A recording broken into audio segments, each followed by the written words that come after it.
안녕하세요. 오늘도 사연 살롱을 찾아주셔서 감사합니다. 30대 중반의 여성이에요. 결혼은 남녀가 식장에 들어갈 때까지도 모르는 일이라고 하더니 정말 그 말이 맞긴 하더라고요. 저는 얼마 전에 파혼을 당했어요. 결혼이 파토나는 데는 다양한 이유가 있겠지만 제 경우는 믿었던 약혼자의 변심이었어요. 언제는 나 아니면 평생 독신으로 살겠다더니 하루아침에 돌변해선 진정한 사랑을 찾아 떠나겠다나요? 이게 무슨 개풀 뜯어먹는 소린지. 암튼 결혼식을 한 달여 앞두고 개념상실한 약혼자 때문에 제 인생은 완전 엉망진창이 됐어요. 기가 막혔죠. 배신감도 배신감이었지만 그보다 이 일을 어떻게 수습해야 할지 도무지 감이 안 잡히더라고요. 결자 해지라고 문제를 일으킨 당사자가 해결을 하는 게 맞는 거지만 문제는 이런 어이없는 일을 만든 당사자가 소리 소문 없이 사라졌다는 거예요. 지금도 그때 일을 생각하면 피가 거꾸로 솟아서 자다가도 벌떡벌떡 일어날 지경이라니까요. 개념 상실한 그놈의 치졸한 행각을 만천하에 알리고자 이렇게 사연을 보내게 되었어요. 저는 유치원 교사예요. 대학에서는 영어 교육을 전공했는데 임용고시에 낙방하고는 진로를 바꿔 엄마가 운영하시는 영어 유치원에서 교사 생활을 하고 있어요. 처음 이 일을 시작할 때는 임용고시에 낙방해서 할 수 없이 하게 됐다는 생각에 자괴감도 들고 자존감도 낮아져서 많이 힘들었어요. 함께 대학을 다니고 노량진 고시학원도 같이 다녔던 과 동기들이 임용고시에 합격해 중고등학교에 교사 임용이 되고부터는 더더욱 그랬죠. 그래서 동기들 앞에서는 미국 유학을 떠날 거라고 떠들고 다녔어요. 유학을 떠나기 전까지 잠깐 엄마 일을 돕는 거라고 둘러대기도 했고요. 그땐 제가 남들보다 뒤처진 인생 패배자처럼 느껴져서 그랬어요. 하지만 유치원에서 아이들을 돌보며 다시금 예전의 모습을 되찾다 보니 제가 얼마나 바보 같은 짓을 했는지 알겠더라고요. 그때부터였어요. 남들 앞에서 제 직업을 떳떳이 밝히게 된 거는요. 그제야 친구들 앞에서도 당당하게 설 수 있었죠. 이렇게 제 마음이 변하게 된 건 어쩌면 아이들이 가진 치유 능력 때문인지도 모르겠네요. 하루 종일 아이들과 함께 있다 보면 체력적으로는 힘들어도 정신적으로는 많은 도움을 받곤 해요. 이게 무슨 소리냐고요? 어린 아이들의 긍정적이고 밝은 모습을 보며 생활하다 보니 저에게도 무한한 긍정 에너지가 전해지는 것 같거든요. 게다가 어린아이들이 언어 습득 능력이 어찌나 빠른지 가르치는 보람도 있고요. 꼭 스폰지처럼 쭉쭉 빨아들인다니까요. 발음은 또 얼마나 좋은지 몰라요. 어른들처럼 단어를 보고 발음 기호에 따라 영어 발음을 하는 게 아니라 원어민 선생님의 목소리를 듣고 그대로 따라서 발음을 하거든요. 그렇다 보니 한국 사람들이 잘 못하는 TH 발음부터 R과 L의 구분까지 완벽하게 구사하더라고요. 15살 때까지 미국에서 살다 온 제가 들어도 훌륭한 발음이었죠. 이렇게 아이들 실력이 쑥쑥 늘다 보니 학부모님들 사이에선 저희 유치원 평이 꽤 좋게 나서 입학 정원 수보다도 대기자 수가 배 이상 될 정도예요. 솔직히 일반 유치원에 비해 원비가 꽤 비싼데도 말이죠. 유치원이 잘 되다 보니 저는 하는 일이 많이 늘었어요. 수업뿐만 아니라 엄마를 도와 학부모 상담까지 맡아야 했거든요. 그러다 보니 자연스레 학부모들과의 만남이 잦아졌고 유대감도 높아졌죠. 그게 불행의 시작이었어요. 평소 저와 친하게 지내던 학부모님 한 분이 자신의 오빠와 소개팅을 하지 않겠냐고 하더라고요. 우리 오빠가 땡땡대학 물리학과 연구교수거든요. 하루 종일 실험실에서 사느라 연애 한번 못 해봤지 뭐예요. 몇 년 뒤면 40인데 여전히 여자한테는 통 관심이 없네요. 선생님이 우리 오빠 좀 구제해주세요. 30대 후반의 남자가 모태솔로라니 솔직히 뜨악했어요. 그러면서도 한편으로는 여자 경험이 많은 남자보다는 오히려 낫지 않을까 싶기도 했죠. 그래서 몇 번의 거절 끝에 결국 소개팅에 나가게 되었어요. 연구에만 빠져 사는 남자라고 해서 막연히 뿔테 안경에 덥수룩한 머리를 한 답답한 이미지를 연상했는데 막상 만나보니 정반대더라고요. 키도 훤칠하고 피부도 희고 댄디한 스타일의 멋진 남자였어요. 이런 남자가 어쩌다가 모태솔로가 되었을까 의아할 정도였죠.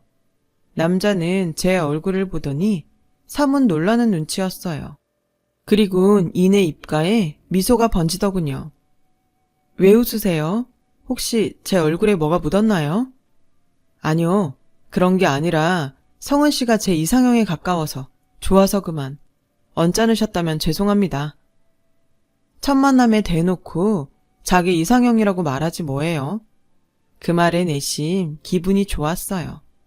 저도 그 남자가 마음에 들었으니까요.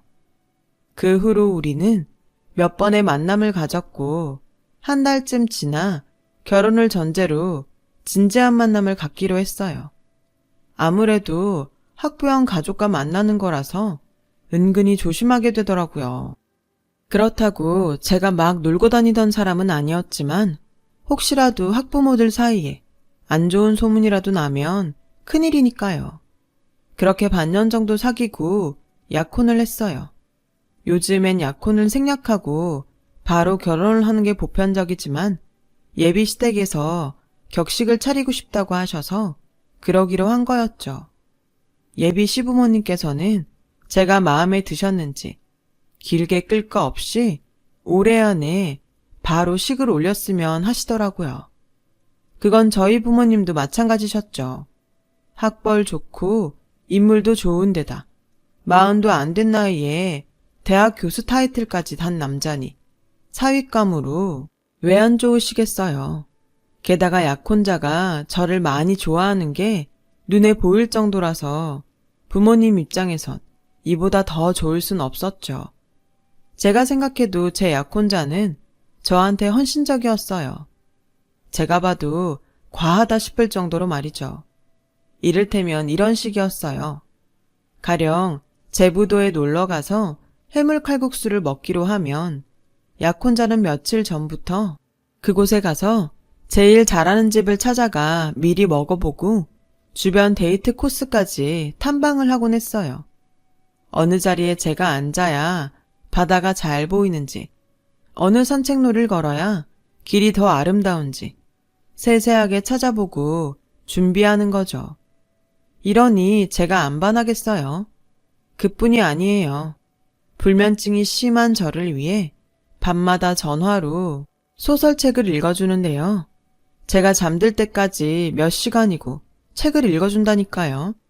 한두 번도 아니고 매일을요. 세상에 이런 남자가 또 있을까요? 약혼자는 연애를 처음 해보는 사람이라고는 생각할 수 없을 정도로 여자의 마음을 잘 아는 것 같았어요. 마치 저를 불면 날아갈까, 잡으면 깨질까 하는 심정으로 애지중지 하는 것 같았죠. 그런데 언제부턴가 이런 약혼자의 행동에 의심이 들기 시작했어요. 저를 마치 기존에 알고 지내던 누군가의 대용으로 여기는 것 같았거든요. 처음엔 그저 저를 생각해서 이것저것 챙겨주는 줄 알았는데 그게 아니었어요. 한 번은 둘이 영화를 보러 극장에 갔는데 저한테 물어보지도 않고 볼 영화를 정해 예매를 했더라고요. 하필 제가 질색을 하는 공포영화였죠. 영화를 보는 내내 거의 눈을 감다시피 하며 봐야 했는데 살짝 고개를 돌려보니 약혼자 역시 저랑 비슷한 행동을 하며 영화를 보고 있더라고요. 딱 봐도 공포 영화를 좋아하는 사람 같지는 않았어요. 그래서 영화가 끝나고 물었죠. 상현 씨, 공포 영화 좋아해? 아까 보니까 잘 못 보는 것 같던데. 그랬더니 뭐라는 줄 아세요? 나 원래 공포 영화 질색하잖아. 그래도 자기가 좋아하니까 보는 거지. 내가 공포 영화를 좋아한다고?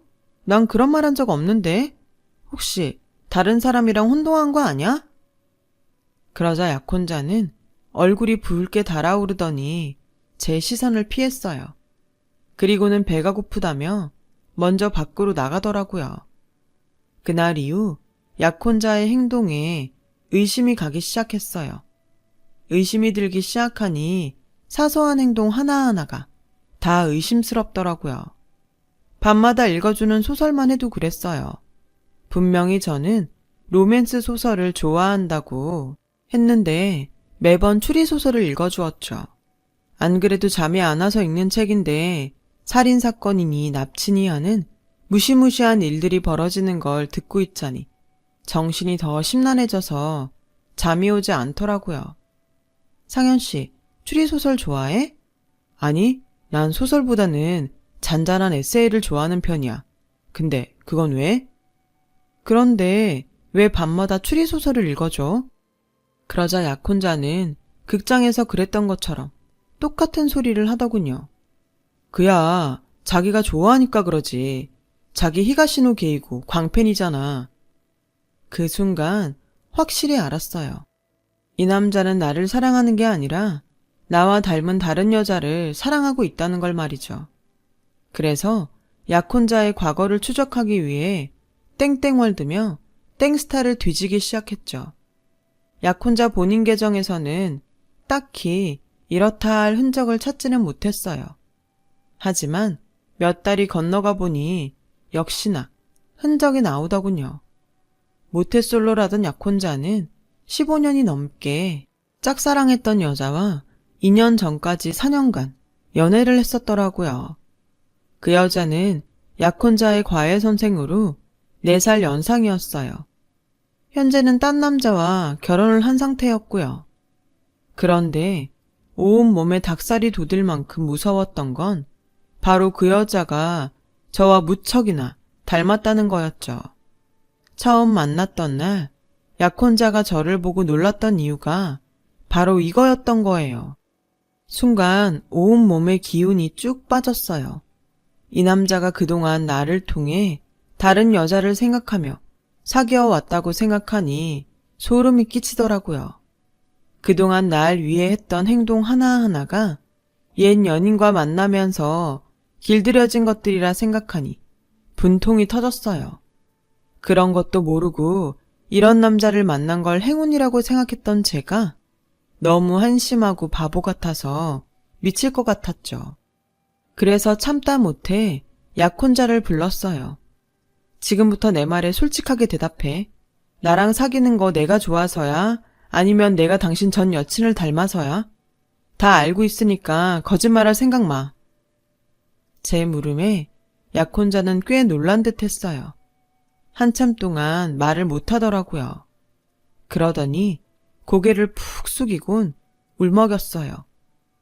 처음엔 자기가 수진이랑 닮아서 좋았어. 그래서 호감이 갔던 건 사실이야. 하지만 자기랑 사귀면서 단 한 번도 수진이를 생각한 적 없어. 내가 자기를 좋아한 건 수진이를 닮아서가 아니라 자기 자체가 좋아서야. 이것만은 믿어줘.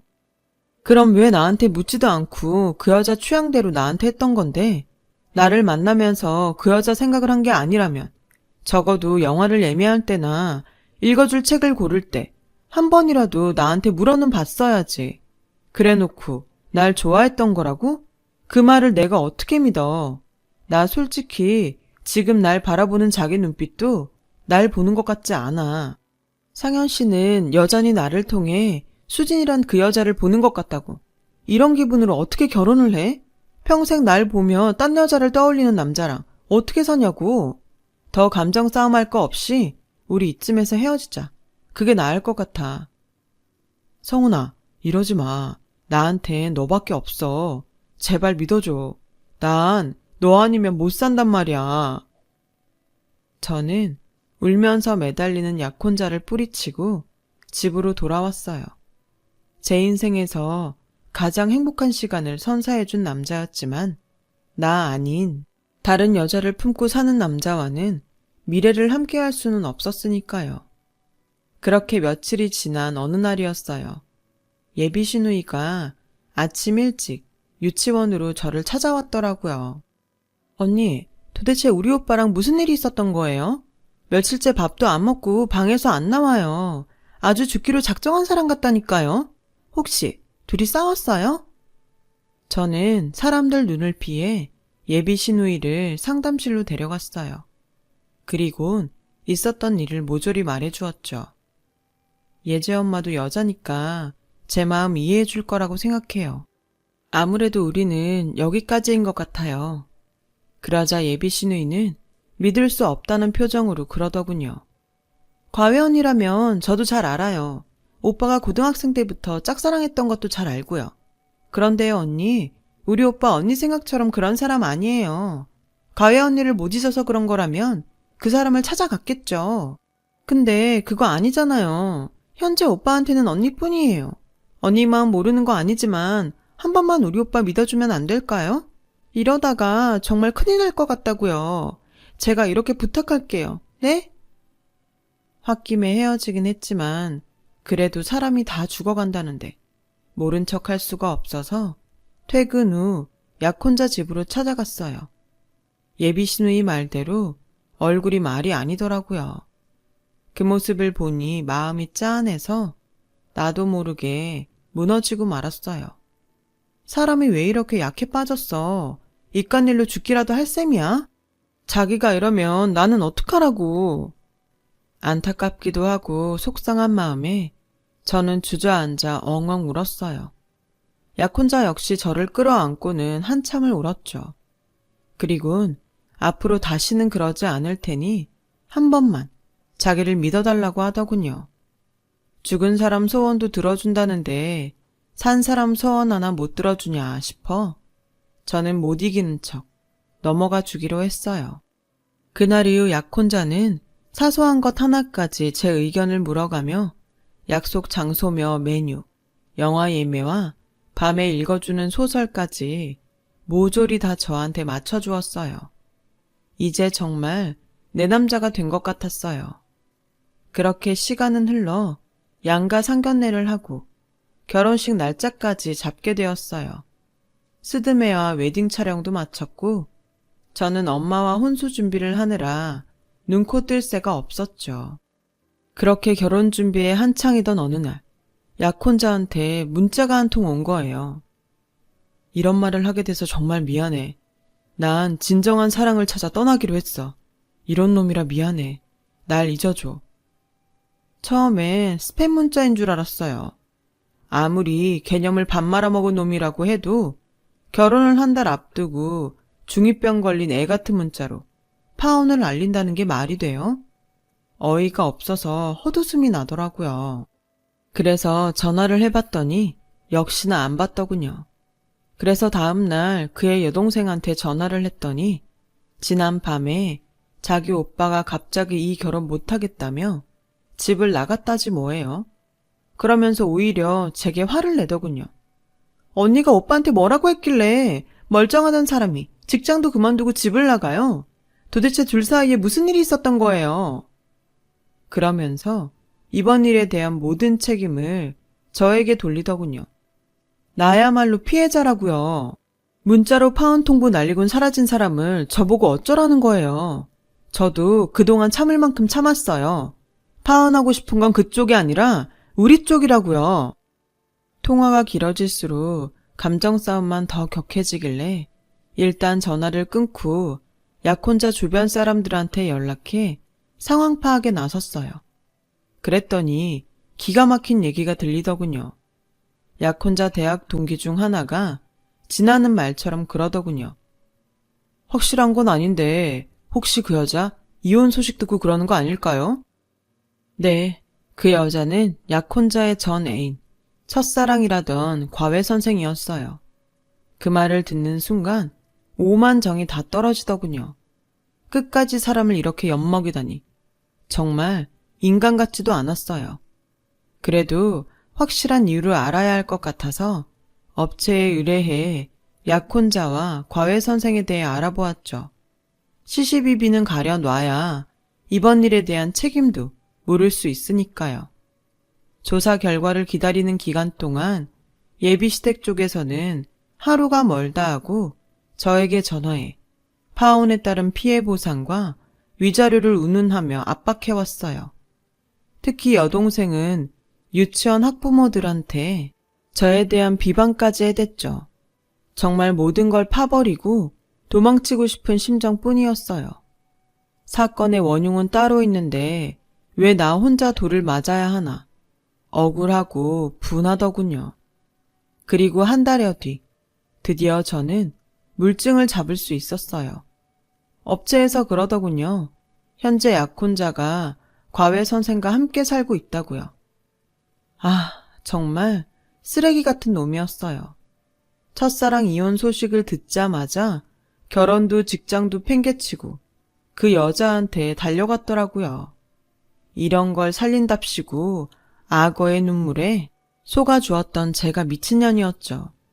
파혼의 이유를 안 이상 가만히 당하고만 있을 수는 없었어요. 그래서 약혼자의 집에 찾아갔어요. 그리곤 예비 시댁 식구들 앞에 사진을 던졌어요. 이게 댁의 아들의 실체예요? 첫사랑 이혼했다는 소리를 듣자마자 가족도 약혼자도 직장도 팽개치고 달려가는 멍청한 놈이요. 진정한 사랑? 지나가던 개가 웃겠네요. 댁의 아들은 버젓이 남편 있는 유부녀한테 속아서 지 인생 개박살낸 똥멍청일 뿐이라고요. 솔직히 제 입장에선 지금이라도 이런 멍청한 인간과 연을 끊을 수 있어서 다행이라고 생각해요. 아, 파혼에 따른 피해 보상과 위자료 내놓으라고 그러셨죠? 네, 저도 그거 받아야겠네요. 조만간 변호사 선임해서 10원 한 장까지 따박따박 받아낼 테니 현금 준비하세요. 그리고 예지 엄마, 그쪽은 허위사실 유포와 영업방해로 고소 들어갈 테니 변호사 알아보시고요. 한 번만 더 내 인생에 똥물 튀기면 당신들도 시궁창에 처박힐 줄 알아요. 저는 그동안 쌓였던 분노를 터뜨리곤 집을 나왔어요. 그동안 피해자 코스프레를 하던 약혼자 가족들은 하루아침에 뒤집어진 상황에 충격에 휩싸였어요. 하지만 그건 우리 집도 마찬가지였죠. 특히 저희 엄마는 머리를 싸매고 들어 누우셨어요. 망신도 이런 망신이 없다시며 저를 볼 때마다 내 딸 불쌍해서 어떡하냐며 눈물을 흘리셨죠. 그러는 와중에도 약혼자의 가족들은 하루가 멀다 하고 저희 집에 찾아와 얘기 좀 하자고 귀찮게 해댔어요. 하지만 저희 부모님은 대문도 열어주지 않으셨죠. 할 얘기가 뭐가 더 있겠어요. 하루빨리 털어내는 게 상책이었죠. 저는 엄마가 힘들어하실 것 같아서 일부러 아무렇지 않은 척하며 평소처럼 지냈어요. 하지만 마음에 입은 상처가 어디 그리 쉽게 아무나요. 자다가도 천불이 나서 냉수를 벌컥대고 마시기 일쑤였고 TV에서 알콩달콩한 연인들 모습만 나와도 부하가 치밀었죠. 그렇게 2달 정도 지난 어느 날 문제의 그놈이 나타났어요. 유치원 수업을 마치고 퇴근을 하려는데 제 차 앞에 누가 쭈그려 앉아있더라고요. 노숙자인가 싶어서 다가가 위험하니까 옆으로 비켜달라고 말했어요. 그 순간 그 사람이 저를 향해 고개를 드는데 그 모습에 하마터면 기절할 뻔했지 뭐예요. 꼬질꼬질한 얼굴에 피골이 상접한 그는 바로 제 약혼자였거든요. 그 사람은 저를 보자마자 바짓가랑이를 붙들고는 용서해달라고 빌더라고요. 내가 죽일 놈이야. 입이 10개라도 너한텐 할 말이 없어. 근데 알고 보면 나도 피해자야. 글쎄 그 여자가 남편이랑 별거 중이면서 이혼했다고 거짓말을 했지 뭐야. 난 그것도 모르고 모든 걸 포기하고 지한테 달려간 건데 난 이제 어떡해. 성은아, 네가 날 좀 도와줘. 딱 한 번만 더 날 좀 믿어주라. 응? 내가 이번엔 정말 너 실망시키지 않을게. 네가 죽으라면 나 죽을 수도 있어. 그래? 그럼 죽어. 네가 죽으면 내가 네 진심 알아줄게. 그 전엔 어린 반푼어치도 없으니까 좋은 말 할 때 꺼져 이놈아. 실망? 그건 기대를 했던 사람한테나 갖는 감정이지. 너 같은 쓰레기한테는 해당 사항 없어. 그러니까 시끄럽게 떠들지 말고 꺼져. 저는 제 차 앞을 가로막고 있는 전 약혼자를 발로 걷어차버렸어요. 그러자 아파 죽는다고 떼굴떼굴 구르며 엄살을 떨더군요. 아프냐? 넌 나랑 우리 가족한테 이보다 100배 1000배는 더 아픈 상처를 입혔어. 그래놓고 이제 와서 널 믿어달라고? 너 같은 놈 말을 세상 누가 믿겠니? 위기가 닥쳐야 사람의 진가를 알아본다고? 너랑 니네 가족이 어떤 인간들인지 다 알았는데 미쳤냐? 내가 너랑 다시 시작하게? 꿈해볼까 두렵다야. 그러니까 다시는 찾아오지 마. 뭐? 여자한테 속아? 웃기지 마. 네가 멍청해서 그런 거야. 그러니까 하나도 빼지 말고 고스란히 당하고 살아 이 병신아. 저는 그 길로 차를 몰고 자리를 떠났어요. 약혼자는 저한테 맞고도 정신을 못 차렸는지 음성에 구구절절한 사연을 남겼더라고요. 그러다 음성 회차가 넘어갈수록 구걸에 가까웠던 구애는 점점 협박으로 변해가더라고요. 저 때문에 집에서도 쫓겨났으니 제 인생도 똑같이 망쳐주겠다는 둥, 앞으로 매일 유치원에 와서 난동을 피우겠다는 둥, 완전 막장 폭언을 퍼부으며 발악을 했어요. 이런 약혼자의 행동은 결국 추가 고소로 이어졌어요. 파혼에 따른 피해 보상은 물론 정신적 피해에 따른 위자료와 거기에 추가된 협박죄까지 모조리 걸었죠. 경찰에 접근 금지 요청도 했고요. 이와는 별개로 약혼자 여동생한테는 허위사실 유포와 영업방해죄에 대한 소송도 진행했어요. 이쯤 되자 약혼자 여동생은 자기 딸을 다른 유치원으로 옮기더군요. 사실이 알려지자 학부모들 사이에서 거리를 두었던 모양이에요. 결국 이렇게 모든 일은 정리가 되었어요. 그렇게 1년 가까이 시간이 흘렀고 이제 소송 막바지 단계로 판결만 남은 상태예요. 이제 남은 건 하루빨리 이번 일을 잊고 온전한 제 인생을 사는 것뿐이죠. 제 인생에 느닷없이 내린 소나기에 옷이 다 젖었지만 그래도 시간이 지나면 옷도 마르고 뽀송뽀송한 날도 오겠죠. 오늘도 그날을 기다리며 열심히 살아보려고 합니다. 지금까지 제 사연을 들어주셔서 감사드려요. 들어주신 모든 분들의 오늘도 밝은 햇살이 비춰주길 바랍니다. 건강하세요. 여러분, 사연 댓글에 응원과 현명한 조언 부탁드려요. 좋아요와 구독은 저에게 큰 힘이 됩니다. 오늘도 좋은 일 가득하세요.